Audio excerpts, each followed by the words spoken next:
Brian, before we talk about the game, looked like a really bad injury for Craig Fasamade. Have you got any news for us? No, at the moment we're unsure, but Harry, our physio, suspects potentially a broken arm. So, yeah, we're gutted for Faz. It's been a real stop-start season for him, and yeah, just best wishes and regards to him, and hopefully he gets some good positive news. Selfishly, we're having desperate luck with injuries. You know, we lost Fitch in the last game, we lost Sam German in the last game, and now Faz. I didn't want to make a comeback, but it's almost looking that way. Well, we saw Theo warming up plenty this afternoon, maybe for tactical reasons rather than substitution reasons. On to the game. A game of two halves. The first half, I thought we played well, but they took two chances really well to give them a half-time lead. Yeah, no, they've scored two worldies and they've hit the post, and you know it could have been out of sight in the first half. For all the good stuff that we play in the first half, ultimately you've got to be really good in both boxes, and we weren't. We really switched off to the second ball, and if you switch off, you give people the opportunity to score worldies, and that's what happened. You know, I bang on to the lads about the second phase. You know, staying focused for the second phase of defending crosses and loose balls, but we've got a really young group. You know, keep banging that drum, but it's true. The group that we've got, a lot of our players have gone from step four to step two within a season and a half. We must remember that, and then we've had 5, 6 loan players in who are just young pups learning the game. So this is all very new to them, men's football, and dealing with it. And unfortunately, it's just the situation we're in. We'd love to go and buy experienced players and bring them in who are ready for the level, but we were having to bring young players in and try and get them learning on the job. And yeah, don't want to be too harsh with them. The one thing you do ask for, though, is fight, desire, and to keep going right till the end. And again, your side did that for you this afternoon. Yeah, they did. Listen, it would have been criminal if we'd have not turned up when them fans turn up like that. I mean, that's amazing. That's probably the best I've ever seen whilst I've been at Salisbury City Football Club and Salisbury Football Club.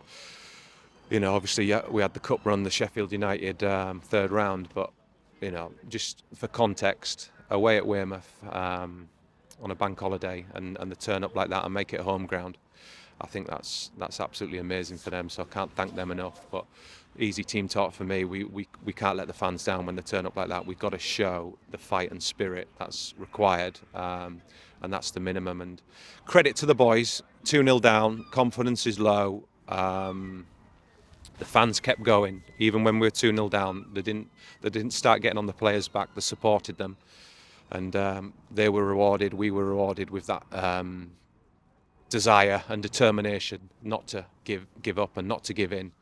And I think it's going to be a really, really important point as we come to the last two fixtures of the season.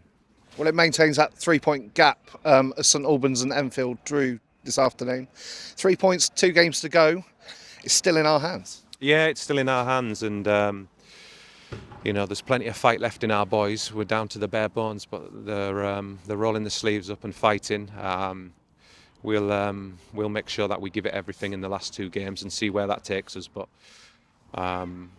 it's going to be a white knuckle ride, like I've said all along. There's going to be twists and turns. It's going to ebb and flow. There's going to be good times and bad times within these 2 games. But if the fans can stick with the group as they did, I'm sure we'll get there. Eastbourne Monday, just a few days away. Not much time to prepare or turn things around, but what we saw this afternoon on the away terrace, we need that at the Raymac on Monday. Yeah, we do. For the last 2 games, we need that show of support again. And yeah, the Eastbourne game obviously is going to be very difficult. They're a top elite team in the division, and they're going for, I don't know how they got on today, but they were going for the title. So that's as hard as it comes. But like I keep saying, this group of players, you write them off at your peril, because there's many a times where we're thinking we're going into the Lion's Den, or we're playing a team that's going to, you know, just just overpower us, and the pull-out performance away at Dorking, away at Weston, away at Torquay. There's been loads of occasions this season where this team have really stepped up, so we'll need them to rest, recover, give the bodies the best opportunity to stay fresh for Monday, and let's all stick together and see what we can do. Would it be as much fun if we didn't make it quite so exciting? I'm done with fun. I just want to get there and keep this club in the division. The work that's gone in to getting this club into the division. I think it was 4 or 5 seasons we've been trying to get into the division, and then we managed to get them up and get them promoted, and that come at a lot of sacrifice, a lot of hard work from everybody, not just my management staff, everyone at the football club, the volunteers, the supporters club. Everyone's given their all for the football club, along with the fans, and it shouldn't be surrendered without leaving everything out on the pitch, and we'll make sure we do that for the remaining 2 games. We'll see you on Monday, 3 o'clock kickoff. See you then.